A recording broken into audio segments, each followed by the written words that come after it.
بینەرانی بەڕێز سڵاوتان لەبێ من ئاراز بەرباسم خۆشحاڵم لە بەنامەیەکی نوێ سەبارەت بە ئازادی ڕادەبین دێنە خزمەتم بە میوانداری زۆر بەڕێز کاک وشیار چالاکوانی مەدەنی لە وڵاتی بەریتانیا. کاک وشیار زۆر بەخێربی بوو بەرنامەکەمان،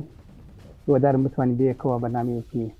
پوخت و جوان پێشکەش بکەین. زۆر سپاس کاکەراسە، خۆشحاڵم ئەمڕۆ لەگەڵ بەڕێزم لێرە لە کەناڵە جوانەکەی دیکی خۆخم دەدۆزمەوە. هیوادارم بتوانین بەرنامەیەک پێشکەشکەین کە بینەر سودی دەبینێت. کاک وشیار پێمان خۆشە بینەران بزانن کاک وشیار چییە؟ بڵێ، من هۆشار عزیزم دانیشتوی شاری لەندەنم لە ئێستادا لە بنەڕەتدا خەتی شارۆچکەی سەنگەسەرم سەر بە پارێزگای سلێمانی لە هەرێمی کوردستان. من دەرچووی زانکۆی سەلاحەدینم لە هەولێر لە بەشی بیرکاری و هەروەها لە ئێستادا چالاکوانی بواری مەدەنی لە وڵاتی بەریتانیا لە چوارچێوەی ڕێکخراوی داکەوتدا. زۆر بەخێربێ، سپاس بەخێربێ، هیوای سەرکەوتن بەخوازی. باسی قەڵازیت کرد، پێمان خۆش بوو کەمێک باسی قەڵازی بکەین. ئاوێکی دوور و درێژ تۆ لێرەی؟ وەڵا من لە 2008 لە وڵاتەوە و دیارە قەڵازی و سەنگەسەر بە حکمی من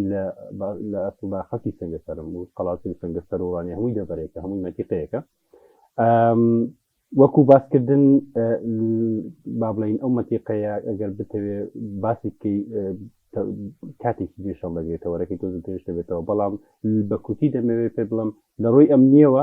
شوێنێکی ناجێگیرە بە حکمیەوەی کەوتۆتە سەر سنووری ئێران و بە حکمیەوەی کەوتۆتە لە وڵاتی عێراقدا سەرەتا اینجا کەوتۆتە ژێر ناوچەی سەوز کە بەڕاستی دەسەڵاتدارێکی عەسکەرکاری منتیقانە بوونی هەیە و لە هەمان کاتیشدا ناوچەیەکە پڕە لە کێشمی سیاسی بە حکمی ئاڵۆزی ناوچەکە. هەر لەو ماوەی ڕابردوو کە هەفتەیەک دەبێت درۆنیش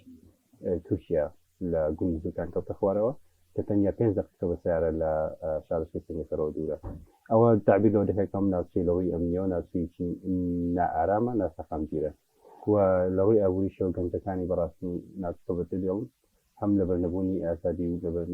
سەلامەتی گیانی خۆیان و هەمیش لەبەر ئەو ئابووریە ناڕەحەت و تەنگ و تەفکەی کە بەڕوشتی خەڵکی گرتووە بۆیە شێوەیەکی گشتی وەرزە لێ باش نیست. بەداخەوە هیوادارین بارودۆخەکە بەرەو باشتر بڕواتن. زۆر باشە کاک وشیار دێنە سەر تەوەری بەرنامەکەمان. لەم چەند ڕۆژێ ڕابردوودا وەکو چالاکوانێکی مەدەنی بەشداری خۆپشادانێکتان ڕێخستبوو لە شاری لەندەن لە 15 ساڵیادی تیرۆرکردنی شەهید سۆرانی مامەحەمە. ئەمانجی خۆپشادانەکەتان چی بوو؟ پەیامتان چی بوو بۆ ئەم خۆپشاندانەیە؟ ڕاستە کاکارەزیان، تیرۆرکردنی شەهید سۆرانی مامەحەمە 5 ساڵی سەرەتای پەڕیوە.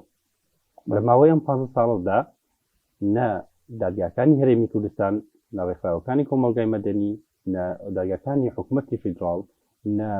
باڵیۆزخانە نێودەوڵەتیەکان لە هەرێمی کوردستان هیچ لایەنیشیان نەیانتوانی و بە هەموویانەوە سەرەرداوێکی بابەتەکە بدۆزنەوە. کەیسەکە لە شوێنی خۆی قەتیس ماوە و لەگەڵ بەڕووپێشچوونی کاتدا کەیسەکە وردە لە بەردەم دەسەڵاتدا کۆن دەبێ، بەڵام دەتوانی ئێمەدا بە زیندوی دەمێنێتەوە. ئێمە دەمێت پێیان بڵین کە ئەگەر چی ئەو جۆرە کەیسانە لە دادگاکانی دەسەڵاتدا ون کراون داخراون ئەو لە لای ئێمە کەیسی زیندون کەیسی کراوان ئێمە گرنگجان پێ دەدەین، زیندویان دەکەینەوە و داکۆچی لەوە دەکەین کە دەبێت بکەرانی ئەم کردارە ڕۆژێکە ڕۆژان بە سزای یاسایی خۆیان بگەن و لە هەمان کاتدا ئەمە پەیامێکە بۆ هەرێمی کوردستان و لە هەمان کاتدا ناخۆشدا دەمانەوێت وەکوەوەی کە نوێنەری حکوومەتی هەرێمی کوردستان لێرەیە، وەکوەوەی کە باڵیۆزخانەی عێراق لێرەیە، دەمانەوێت پێیان بڵێن کە ئێمە لێرە دەنگی زیندوی ئەوانین و لە هەمان کاتدا بتوانین ئەگەر بتوانین کەمێکیش بێ دەنگی خۆمان بە کۆمەلگای نێودەوڵەتی گێرین لێرە وەکوەوەی کە ئێمە دانیشتوی وڵاتی بەریتانیای. پێم خۆش بوو بزانین تاوانی شەهید سۆران چی بوو، بۆ تیرۆریان کرد، هۆکارەکەی چی بوو؟ ڕاستە خۆی ئەوە جەوهەری کردەوەکەیە. کاتێک کە تۆ کەسێک دەکوژێت بە دڵنیاییەوە ئەو کەسە بیلەوە دەکەوە دەبێ ئەو کەسە چ تاوانێکی ئەنجام دابێت کە کوژراوە و بەتایبەتیش کە کەسێک لە تەمەنێکی زۆر گەنجەتیدایە. سۆرانی مامەحەمەد لە تەمەنی 22 ساڵدا کوژراوە. بەداخەوە ئەو گەنجە هەموو تاوانەکەی ئەوە بووە کە راپۆرتێکی جوان کورت و پوختی لە گۆڤارێکی وەکو میتینگدا وڵات کردوێتەوە هاتووە دەستی پەنجەی خستۆتە سەر ناعەدالەتی، پەنجەی خستۆتە سەر ئەو زۆرەی کە دەکرێت، پەنجەی خستۆتە سەر ئەوەی کە بۆچی هەندێک کەس بۆ شێوازە دەژین، بۆچی کەسانی ئاسایی لە چیژانیش نۆرماڵە دەژین. ئەو هاتووە دەنگی ئازادانەی خۆی بە شێوازێکی مەدەنیانەی جوان هەڵبڕیوە. ئەوە هەموو تاکە تاوانەکەی ئەو بۆ کە تیرۆکراوە. ئەو لەبەرەوەی پیاوی دەسەڵات نەبووە بۆیە کوژراوە. ئەو لەبەرەوەی قەڵەمەکەی لە خزمەتی دەسەڵات بەکارهێنا بۆیە کوژراوە. ئەوە تاوانی ئەو بوو. بەداخەوە سڵاو بۆ ڕێی باکی کاک وشار دوای تیرۆرکردنی شەهید سۆران بەڵێ تۆ هەست ناکەی ئازادی ڕادەربڕی کەوتوێتە ژێر مەترسیەوە بەگشتنی لە ڕاستیدا قسەکەت پرسیارەکەت جوانە، بەڵام ئازادی ڕادەربڕین بە بڕوای من لەو کاتەوە کەوتێتە ژێر مەترسی کە دەسەڵاتی کوردی لە هەرێمی کوردستان هاتە سەرکار. ئەگەر بە مێژوویاندا بڕۆینەوە دەبینی کە بەڕاستی هیچ کاتێک نە لە زۆنی سەوت نە لە زۆنی زەردا ئازادی ڕادەربڕین نەبووە. بەڵام ئێمە باس لەوە دەکەین ئازادی ڕادەربڕین لە چوارچێوەی ڕۆژنامەنووساندا. بۆیە کە تۆ دی لە چوارچێوەی ڕۆژنامەنووساندا باس دەکەی بەڵێ لە دوای سۆرانی مام محەممەد نمونەیەکی زیندوو بوو، نمونەیەکی کراوە بوو، نمونەیەکی زەق بوو کە ڕوویدا. لە دوای ئەو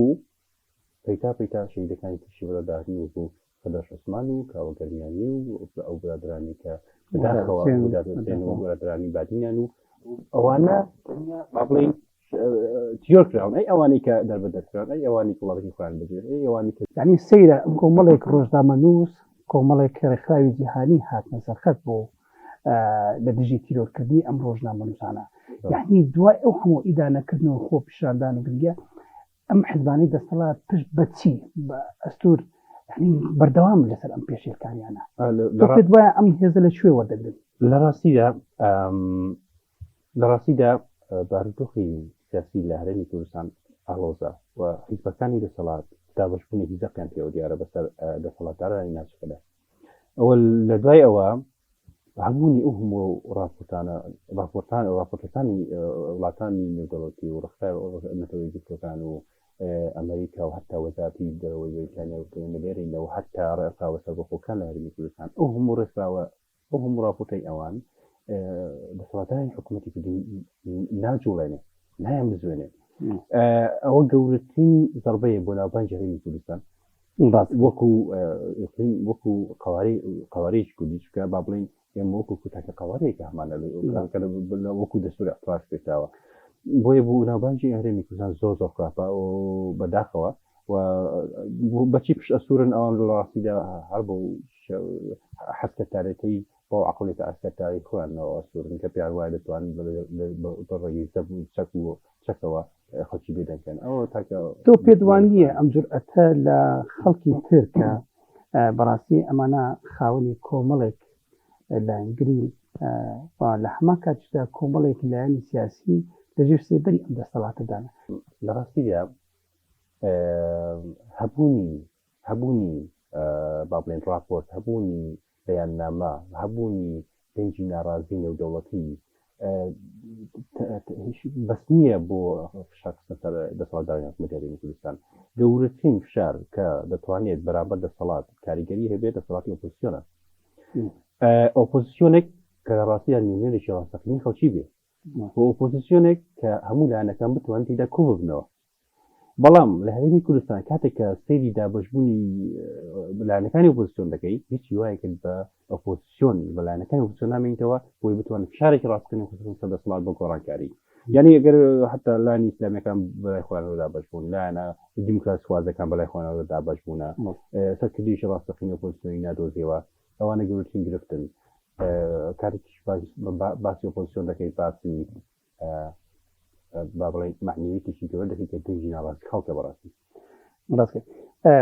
تۆ ڕۆلی وڵاتانی ئیقلیمی لە هەرێمی کوردستان چۆن ئەبینی؟ ئایا مەسەلەن پارتی یەکێتی لە تا دوو حیزبی دەسەڵاتداری حکومڕانی هەرێمی کوردستان دەکەن، تۆ چۆن تەحاملی وان چۆن ئەبینی لەگەڵ ئێران لەگەڵ تورکیا و ڕۆلی مەسەلەن دەستگاکانی میت و ئستیخبارات و ئیطلاعاتی ئێران چۆن ئەبینی لە هەرێمی کوردستان؟ لە ڕاستیدا ئەوەی کە زۆر جگای داخە ئەوەیە کە دەسەڵاتدارانی ئێمە بەسەر دوولایاندا دابەش بوون کە لە وڵاتەکانی خۆیان کورد دەچەسێنەوە بە بڵێن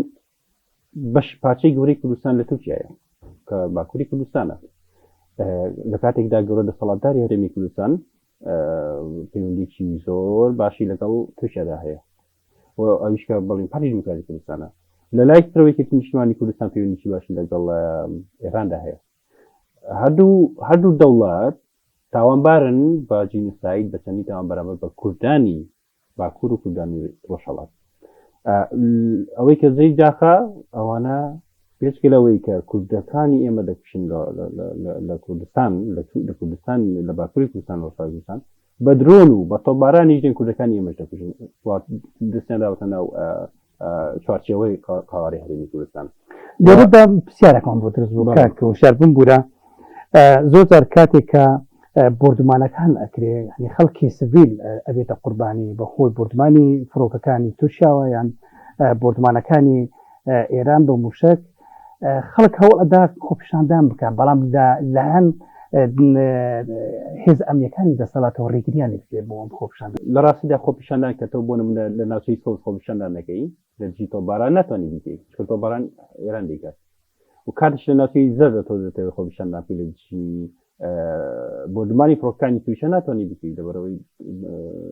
فڕۆکەکانی تووشە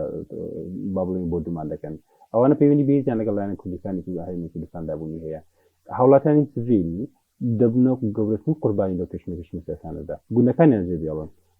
تووشی ئاوارەیی دەبن تووشی کوشتن دەبن شەهید دەبن لەژێر بردماندا ئەو بۆ ئەوی کە بۆ خۆت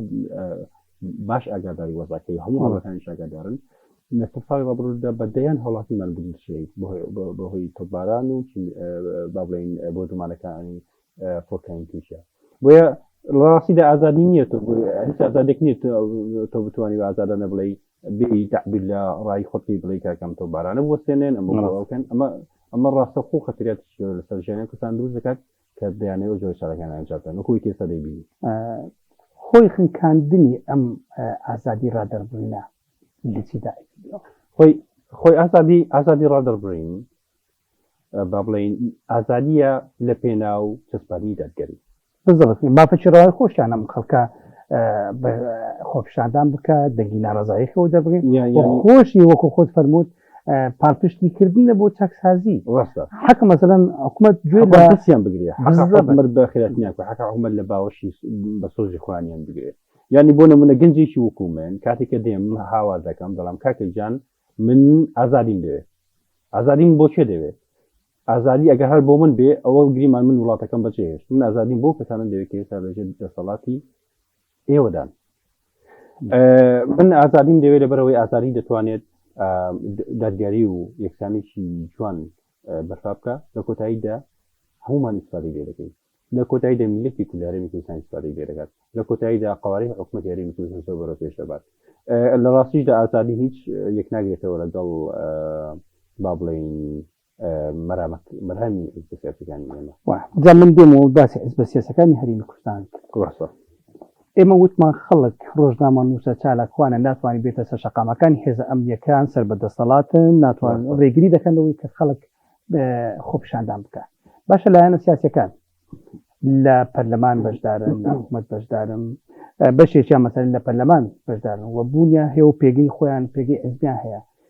بۆ ئەوان مەسەلەن هەڵوێستێکی ڕوونیان نییە بەرامبەر بە بۆ پێشێکارانی هەم دەسەڵات دەکە هەم ئەو بردمانانەی کە لە وڵاتانی ئیقلیمۆ دەکرێتە سەر هەرێمی کوردستان زۆر ڕاستە پرسیارێکی جوان وژان لە ڕاستیدا دەنگی ناڕازی لە هەرێمی کوردستان ئێستا زۆربەی لایەنەکان دەیانەوێت لە ڕێگەی تەنیا میدیا و دەنگی ناڕازی خۆیان بگەن لە کاتێکدا میدیا یەکێکە لە هۆکارەکانی گەیاندنی دەنگی ناڕازی ئەوەی کە بەڕاستی کاریگەرە چالاکی مەیدانیە ئەو چالاکی مەیدانیان مەدەنی و مەیدانیانەی کە تۆ دەتوانی لە سەپی خۆت بوەستیەوە و دەنگت هەڵبڕی ئەگەر قەرارە تۆ لە ڕێگەی بیانامەیەکی فەیسبوک و لە ڕێگەی پەخشکردنی بەرنامەیەکی تەلەڤیزیۆنیەوە بێ تۆ دەنگی نەڕازی خۆت دەربڕی ئەوە ناگەیەنێ کە تۆ داخلکاری شەواسەقینی تۆ وەکو ئەندام پەرلەمانەیە بەڕاستی خەڵکێکی زۆر دەنگی بۆ تۆ داوە تۆ بەرپرسی لە دەنگی خەڵکە بۆیە تۆ سەلامەتی گیانی پێلانی کەم یعنی تۆ کەمتر دەکەوێژە هەڵەشە وەکو لە ڕۆژنامە نووسێت حقا تۆ دەنگت بەرزتر بێت کە تۆ دەنگت بەرز ناکەیت تۆ دیارە بوونێری شەڵەستەقینی خەڵک نی ئەنی تۆ ئێستا کە ئەتەوێ ئەمە پشتڕاستکەیتەوە کە ئەم هێزە ئۆپۆزیسیۆنی ئێستاکە لە بەشدارن لە پەرلەمانی کوردستان یاخود لە هەرێمی کوردستان بوونیا هەیە توانای ئەوەیان نییە بەرەنگاری پێشێرکارەکانی دەسەڵات ببنەوە پێم وایە ئەوان نەتوان بەرەنگاری دەسەڵات ببنەوە هەروەکو دەشیبینێن کە پەرلەمانی هەرێمی کوردستان کاتی یاسایی خۆی تەواو بووە لەرەن ئۆپۆزیسیۆنەکان چۆن دەتوانن بۆ نمونە زەکرد لە حکومەتی هەرێم بکەن کە بۆی هەڵبژاردن ئەنجام بدەن ئەگەر حکومەتی هەرێم بە فشاری زۆر گەورەی نێودەوڵەتی نەبێت ئەسڵ لایەن ئۆپۆزیسیۆنەکان هەر ناتوانن حکومەتی هەرێم ناچاکەن کە با بڵێن هەڵبژاردن ئەنجام بدەن بۆیە دیارە کە کاریگەری ئەوان لاوازە هەست ناکەی مزاحەدەیەکیش هەیە لە پەرلەمان و لە ناو خەڵکی کوردستان موچە وەردەگرین موچە ڕەت ئەەکەینەوە تۆ هەست ناکەی ئەمە مزاحەدەیەکی سیاسی بیتم یان بانگەشەیەک بیتم بۆ هەڵبژاردنەکان لە ڕاستیدا بە بڕوای من هەر لایەنی سیاسی ئەگەر هاتووتوانی 100% موچەی هاوڵاتی دابین بکات ئەوە وەکو وایە کە هیچی نەکردێت بەبەرەوەی دابینکردنی موچەی هاوڵاتی ئەو حەقێکی زۆر بەڵێ یاسایی یا شەرعیە پێکەنین بۆ شتێ دێ لە ڕاستیدا تۆ بابڵین تۆ هاتی بڵێ هاوڵاتیان من موچەم بۆ ئێوە دابین کرد پێ زۆر باشە تۆ موچە دابین کرد چ کردەوە حەقی خۆمەکە من لە باین تا ئێوەرەی دەکەم دەتێ چی بە من بڵێ دەتێ بڵێ چاکێک لەگەڵ من کردووە کاتە تۆ ئەسڵ ئەگەر موچەش دابین کەی 100% ناتوانین زیادە بکەیت ئەکیجا ئەوەی بێک کە تۆ چارگە موچەیەک دابین کە دوای پۆزیشی بۆ بینەوە دەچینە ناوبڕێک دواتە دەچینە سەر تەوەری دومی بەرنامەکەمان کەناڵی BK4 لە خەمی هەمووان کۆکەرەوەی کوردان لە تاراوگا بەگشتی لە ئەوروپا و بەریتانیا کەناڵی BK4 بینەرانی بەڕێز سڵاتان لەبێت دووباراتنەوە خزمەتان بۆ پێشکەشکردنی تەوەری دووەمی بەرنامەکەمان لەگەر زۆر بەڕێز کاکوشیار عەزیز چالاکوانی مەدەنی کاکوشیار لەم چەند ڕۆژەی ڕابردوو وەزارەتی دەرەوەی بەریتانیا لە راپۆرتێکی ساڵانەی خۆیدا نیگەرانی خۆی نیشاندا سەبارەت بەو پێشێلکارانی دەرحەق بە ڕۆژنامە نووسان دەکرێت و ئاماژەی بۆ داوە کە بەبێ فەرمانی دادوەر یان بەبێ فەرمانی دادگا ڕاپێتی زیندان دەکرێن ئیهانە دەکرێن تۆ ئەم راپۆرتە چۆن هەڵدەسەنگێنی لە ڕاستیدا راپۆرتی ساڵانەی وەزارەتی ناخۆی بەریتانیا و با بڵێن سوخانەکانی وڵاتان لە هەرێمی کوردستان و ڕێکخراوی نەتەوەی گرتوەکان لە هەرێمی کوردستان هەموویان ئاماژە بۆ دەدەن ساڵانە ئازادی ڕەبرین بەرتەسک دەبێتەوە لە هەرێمی کوردستان ساڵ بە ساڵ ڕۆژی ڕۆژنامە نووسان و ڕۆژی دەنگی یاسا لە هەرێمی کوردستان لە خراپیدایە ئەگەر ئەم ساڵ بەراوردکەین لەگەڵ ساڵی پار ئەم ساڵ با بڵێن کردارە توندویژەکان بەرامبەر ڕۆژنامە نووسان بەرامبەر بە دەنگی یازار بەراورد بە ساڵی پار زیاتری کردووە و ساڵی پاریش بەرامبەر پێرار بە هەمان شێوە بۆیە ڕۆژ بە ڕۆژ ساڵ بە ساڵ ئازادی ڕادەربرین کاری ڕۆژنامەگەری سەربەخۆیی دەنگی ئازاد لە هەرێمی کوردستان دەکەوتە ژێربەرزەکی گەورە یعنی حتا وای لێ هاتووە ئێستا زۆر کەسە بۆ لەسەر کۆمنتێک لە سوۆسیال میدیا دراوەتە دادگا یان لێبچینەوە لەگەڵ کراوە یان ئەشکەنجە دراوە حتا ئەوەی کە ئەگەر تۆ با بڵێن ناڕاستە خۆ لە سوۆسیال میدیاوە بتەوێ سەپۆرتی لایەنێک بکەیت ئەوە تۆ دەکەویە ژێر کاریگەری چاودێری لایەنە سیاسیەکان چاودێری ئاسایش چاودێری ئەو چەکدارانی کە لە خزمەتی ئەو دوو حیزبە باڵادات بۆیە بەداخەوە راپۆرتەکان ڕاستن بووە کاریگەریی زۆر گەوریان هەیە لەسەر ناوبانگی هەرێمی کوردستان وەکو پێشتریش ئاماژەم پێدا بۆیە من دەمەوێت لێرە نمونێکی زیندوو بەڕێز و بەبیرەران بڵێم کە لە هەرپێرێ دوو ڕۆژ پێش ئێستا شێروانی لە دادگای هەولێر کە دادگایکی حیزبێ بەڕاستی سای 4 ساڵ زیندانی بەسەردا سەپێنرا لە کاتێکدا هیچ تاوانێکی ڕاستەوخۆ نەبوو کە بتوان ڕووبەڕووی ئەو ڕۆژنامە نووسی بکەنەوە و بۆیە بڕیارەکە بڕیارێکی شخصی بوو بڕیاری لایەنێکی سیاسی بوو بڕیاری مەسرور بارزانی بوو بۆ هێشتنەوەی ئەو ڕۆژنامە نووسە سەربەخۆیە لە زینداندا بحكمەوەی کە دادگاکان بەڕاستی سەربەخۆیان لە دەستداوە و بوونە جێگایەک بۆ سەرکوتکردنی دەنگ ئازادەکان لە جیاتی دەرگایکردنی هەوڵەتەن بە شێوازەیەکی داپەروەران. کاک وشار ئەمڕۆکە ڕێکخراوی جیهانی کۆمیتەی بەرگری لە ڕۆژنامەنووسان لە کۆنگرێکی ڕۆژنامەنووسی نیگەرانی خۆیان نیشاندا سەبارەت بە شێوازی دادگاییکردنەکە و کە زۆر بەتوندی ئیدانەی دادگاییکردنەکە و بڕیارەکەی دادگای کەتنی هەولێری کرد. تۆ ئەم جۆرە لێدوانانە چۆن ئەبینی؟ یان ئەو هەڵوێستانی ئەم ڕێکخراوانە چۆن ئەبینی؟ بەڵێ ڕێکخراوی CPT کە کراوەیە بۆ ناوی ڕێکخراوەکە لە ڕاستیدا بە شێوازێکی زۆر جوان و ڕوون و ئاشکرا کەش و باردۆخی ناو دەرگاکانیان بۆ کەناڵەکانی ڕاگەاندن گواستەوە کە ئەم ڕێکخراوانە تۆ ناتوانی هیچ گومانێکیان بدەیە پاڵ ئەمانە ڕێکخراوێکن کە بۆ سەربەخۆنە و بۆ ئازادیی ڕاستەقینی هەوڵدەدەن. بۆیە ئەوەی کە ئەوان ئاماژیان پێدا بۆ نمونە لە راپۆرتەکەدا باسی ئەوەیان کرد کە لایەنی کەم 15 چەکدار هەبوونە نام دادگادا وە زیاتر لەو ژمارەی هەبوونە دەرەوەی دادگادا لە کاتی دەرگایکردنەکەدا و هەروەها شێروانی نەیتوانیوە پەڕاوە یاسایەکەی خۆی ببینێ پێشەوەی بچێت بۆ دادگا. ینی کاتێک کە چۆ بۆ دادگا نەیزانیوە محکەمەکەی لەسەر چی دەبێت تەهمەتەکان چینینە ڕاستەخۆ بریانە بۆ دادگا. لە هەمان کاتیشدا هەموو ئەو کەسانەی کە بە حیساب سکاڵیان هەبووە لەوێ وتوانە ئێمە سکاڵامان نییە و ئێمە هیچ گلەیەکمان لەو کوڕی نیە و ئێمە بۆ خۆمان پێماوەتۆ کە دەتوانێت جا ئێمە ئیمزا بکە هەشتێکی دیکە. بۆیە